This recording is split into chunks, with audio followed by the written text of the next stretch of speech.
मदनपुर नामक एक बहुत ही सुंदर गांव था। वहां के लोग बहुत ही खुश रहा करते थे तथा एक दूसरे की मदद किया करते थे। वह सारे हिल मिल कर रहते थे। अरे बेटा, जल्दी लौट कर आ जाना। हाँ हाँ पिताजी, शहर का जैसे ही काम खत्म हो जाएगा मैं आ जाऊंगा। अब चलता हूँ पिताजी। एक दिन की बात है, एक जादूगरनी उस गांव से गुजर रही थी।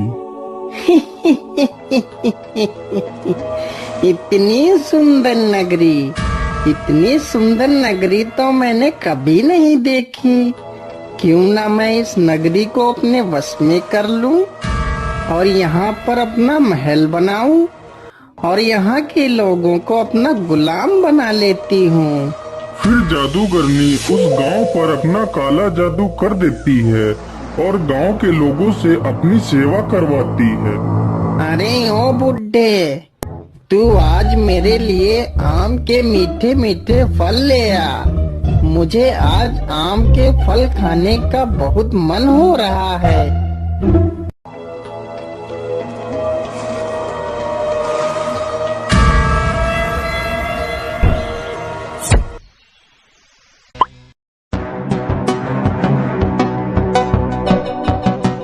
अरे पिताजी, देखो मैं आ गया।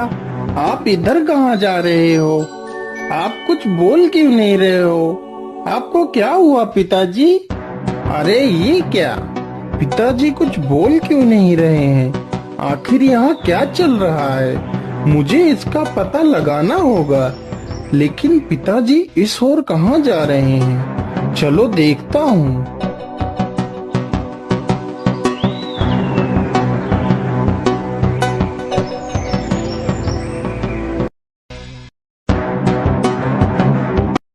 अरे बुड्ढे, तू आम ले आया? चल रख दे इधर और दूसरा काम कर जाके। अरे यहाँ क्या चल रहा है? ये औरत कौन है? मुझे साधु बाबा के पास जाकर पूछना चाहिए। बाबा आंखें खोलो बाबा, बाबा मेरी मदद करो, बाबा उठो। क्या हुआ बेटा, तुम इतना शोर क्यों मचा रहे हो? तुम्हें क्या समस्या है? बाबा, हमारे गांव के लोगों को क्या हो गया है? मेरे पिताजी को क्या हो गया है? वो मुझे पहचान क्यों नहीं रहे हैं? और बाबा, महल में वो औरत कौन है? जब मैं यहाँ से शहर गया था तो यहाँ पर कोई महल नहीं था। ये सब अचानक से क्या हो गया है बाबा? मैं कुछ समझ नहीं पा रहा हूँ। फिर बाबा ध्यान लगाकर देखते हैं और बताते हैं, बेटा वह कोई औरत नहीं बल्कि एक जादूगरनी है और उसने पूरे गांव पर अपना काला जादू कर रखा है। तो बाबा जी, मैं अपने गांव की रक्षा कैसे करूं? मैं अपने पिताजी को कैसे बचाऊं? बाबा मुझे कोई उपाय बताइए। बेटा, उस जादूगरनी के जादू से गांव को मुक्त कराने का एक ही उपाय है। यहाँ से 100 मील दूर एक कुंभा नामक गुफा है। उस गुफा में तुम्हें मेरे गुरुजी मिलेंगे। वह तुम्हें इसका उपाय अवश्य बताएंगे। जाओ बेटा। फिर मोहन गुफा की तरफ चल देता है।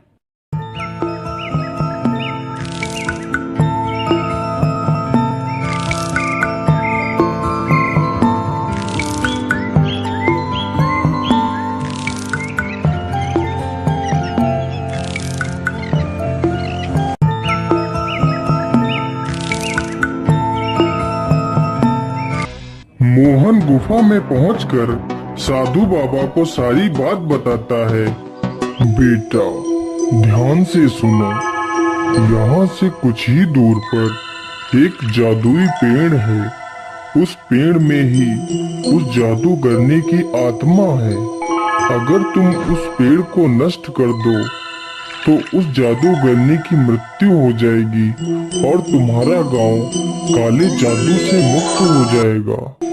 लेकिन बाबा, मैं उस पेड़ को पहचानूंगा कैसे? बेटा, उस पेड़ को पहचानना ज्यादा मुश्किल नहीं है। उस पेड़ के चारों तरफ एक अलौकिक प्रकाश जगमगा रहा होगा। ठीक है बाबा, मैं चलता हूँ, मुझे आशीर्वाद दीजिए।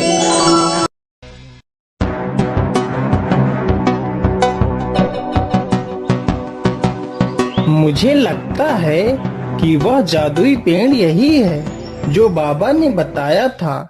चलो जल्दी से मैं इसे काट देता हूँ। तभी जादूगरनी वहाँ पर आ जाती है। अरे मूर्ख, तू ये क्या कर रहा है? तू इस पेड़ को क्यों काट रहा है? तू इस पेड़ को मत काट, नहीं तो मैं तुझे मार डालूंगी। लेकिन मोहन उसकी एक नहीं सुनता है और पेड़ को काट देता है। पेड़ के नष्ट होते ही जादूगरनी का काला जादू समाप्त हो जाता है और जादूगरनी मर जाती